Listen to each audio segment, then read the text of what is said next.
Hello everybody, my name is Ratnos, and today I wanted to make a video about gearing and catching up, particularly alts, but this will also be somewhat relevant for returning players.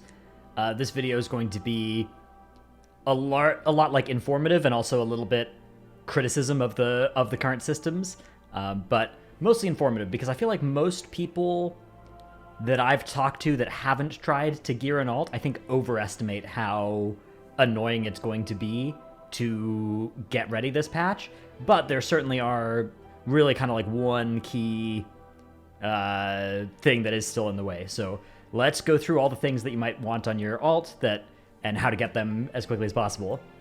First is Renown, obviously.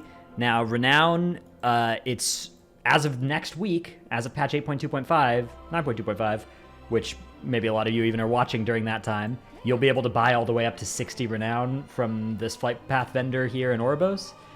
Even 40 is quite good, but 60, once you get to 60, you're literally just playing for empowered conduits at that point. You have the access to the full trees, and empowered conduits are pretty minor. So I would say starting, like once you've got that free 60 Renown is solved. So at this point, given that'll be available next week, just get 60 Renown on whatever covenants you want to play, and then if you're looking to get more Renown, you can either get it by just doing whatever kind of content you want to be doing anyways, or the Zereth Mortis campaign is a good source of Renown as well, especially if you don't skip the first 3 chapters. There's a bunch there, but there's also a bunch in the later ones too. So you could very easily get all of your covenants up to 80 Renown if you wanted to do that, and certainly if you just have one, very easy. You can also do the 3 world bosses and like some of the easy weekly quests, and again, you'll be at 68 the first week you do that, and then 76 the next week, and again, problem solved. So Renown, I don't really count that as a when it was at the 40 Renown, it was kind of annoying,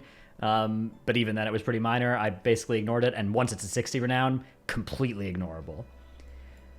The next 2 things that you're going to want for your character to feel powerful, charged up, right, that are not just like, oh, getting more item levels, are double legendary and 4-piece. Now, if you're playing a returning character, getting double legendary, you're going to need to do the whole Zereth Mortis campaign on at least one character, and then you'll get the belt, and once you get revered, you'll be able to get the memory and craft the legendary that way.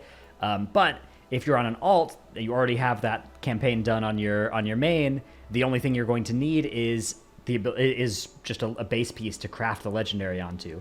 Now, the problem with this is that the 291s, which are obviously the best legendaries right now, those require Cosmic Flux to craft, right?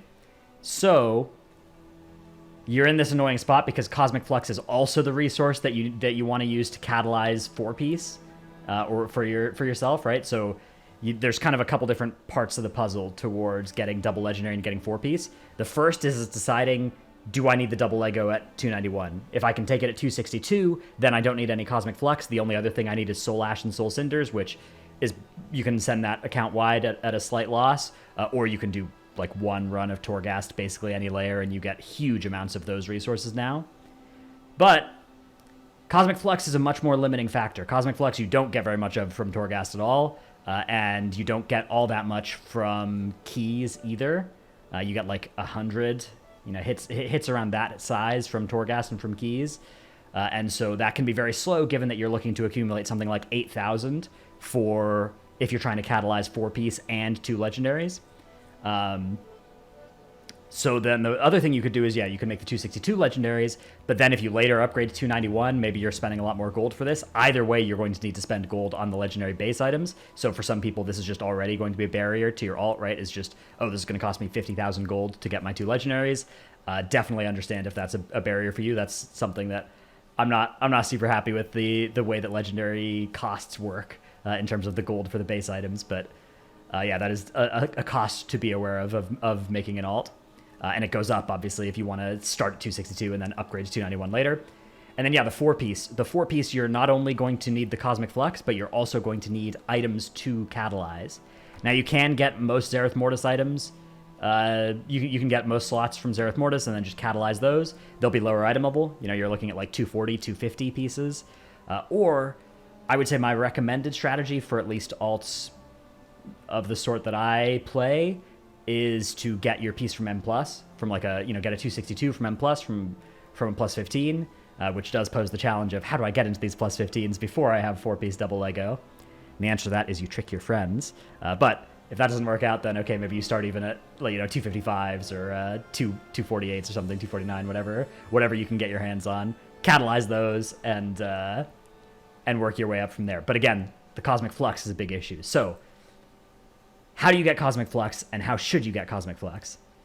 Right now, by far the best way to get Cosmic Flux is to fly around Zereth Mortis, look for one of these skulls pop up, go over there and kill him. Doing this will get you like 75 or 50 Cosmic Flux for each time you do that. If you do this for a week, you just log in, you fly around Zereth Mortis in a circle for 30 minutes each day, or for an hour each day, you'll get all the Cosmic Flux you need. It's annoying. I would much rather have it be time efficient to do keys or to do Torghast to get Cosmic Flux, but it's not. The best thing to do is literally just fly around, kill these rares. There are also a bunch of treasure chests on the map. If you install the add-on Handy Notes, it will mark them out. And some of them are on like a daily reset, right? Like these ones that you see here, these are daily reset ones largely. Actually, most of these are just weird ones that have annoying requirements. But there's also a bunch of one-time ones that there you can see the 75 Flux. There's also a bunch of treasure chests that are like just sitting on a circle somewhere, and you can only open them once per character. Those will have 200 Flux each. So getting your first 3,000 or 4,000 Cosmic Flux is very easy, and then getting the next 3,000 or 4,000, is where you start hitting the diminishing returns, and you start having to fly around Zereth Mortis in a circle, killing these different rares, getting frustrated as they despawn or they die right before you get to them, and yeah. The other potential thing you might want to do to get your Cosmic Flux that will help you with a different resource you might be interested in is spamming +2 keys. And this is another play pattern that I don't think is particularly good, but it is how it is right now, which is the best way to get Valor per hour and also pretty good Cosmic Flux per hour is to spam +2 keys. You get pretty much the same amount of Cosmic Flux as a +15, but it takes way less time. You get a little bit less, but you still get a bunch. And you get Valor, and so spamming like 40 +2 keys will get you a bunch of Valor and a bunch of Cosmic Flux. Now, you still need the rating to actually do upgrades, right? If you're trying to actually upgrade your gear, you need to get to 2,000 rating, so you do need to do some 15s to do that, but it's not, actually having enough Valor to make a lot of upgrades is in and of itself a challenge, so collecting those two resources by spamming +2s is annoyingly a good option for that. I haven't chosen to do that. This character, it's 270, it's got 4 pieces, it's got double Lego, it's got some pretty good items. I've been doing this just kind of by sneaking into some raid bosses, sneaking into some... Well, actually, the raid bosses only happened after I had all of this except for this belt before I did any raid bosses on this character, so it was really just like a couple weekly keys here or there, a couple of like alt keys for a few weeks, and flying around Zereth Mortis for, like 7-8 days of flying around Zereth Mortis and getting my Flux. So... yeah, that's the best way to do that. You might be thinking, oh, this is annoying. This sounds like something I don't want to do for my alt, and that's very reasonable. But I will say that compared to previous patches, this is a lot better than those. So if you're somebody that is interested in alts and you're willing to pay a little bit of an annoyance tax, this is the way to do it. And it felt fine, but not great.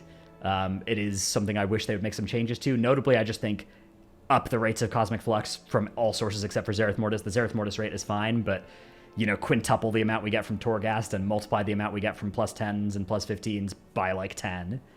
Something like that would be what I would want to do for Cosmic Flux. I don't think it necessarily needs to be account-wide, although obviously if they're not going to do that, it being account-wide would be another Band-Aid fix, but I think that they want... I understand that they want you to, like, play the character itself to get the upgrades on it, but... as of right now, it is very annoying to get the Cosmic Flux, but again, you have to kind of decide like a week before you want your character to be strong, like, okay, I'm going to commit to flying around Zereth Mortis a little bit each day on this character, right?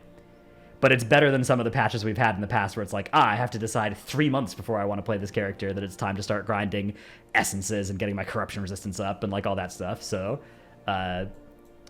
yeah, that's the state right now. The last thing to mention, just conduits. Conduits come from, if you're doing Mythic Plus, you get them really quick and easy that way. If your character's a raiding character, then you might have some conduits that don't drop from raid bosses, and you'll want to go target the specific dungeon that they drop from, guaranteed drop from the dungeons, so you can get your conduits very easily. If you want the 278 conduits, obviously that's like a big task to get the item that lets you upgrade all your conduits to 278, but if you're happy with just 265s, You can get them by just literally running every key on plus 15 or something.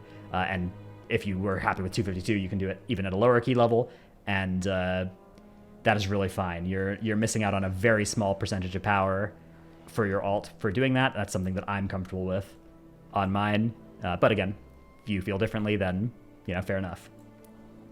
Okay, yeah, last note. I don't know much about the state of PvP alts or anything like that, so this is... I guess I probably should have put this at the top of the video, but this is mostly a look at the PvE situation. TLDR, it's annoying a little bit.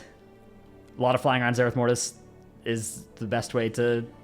It is the least annoying way to get your Cosmic Flux. I wish they would change that, but even if they don't, this is still a relatively okay alt patch. And yeah, once you get past that initial hurdle, you're literally just looking at collecting the items that make your character good from wherever they drop, which I think is always a fine thing to have be, the process for making your alt as strong as you are interested in making it. Hope you enjoyed the video. Hopefully there was something in here somewhat useful if you were thinking about alts. And hopefully if you work at Blizzard Entertainment, you will increase the rates of Cosmic Flux from other sources. Thanks for watching, and I'll see you in the next one. Bye.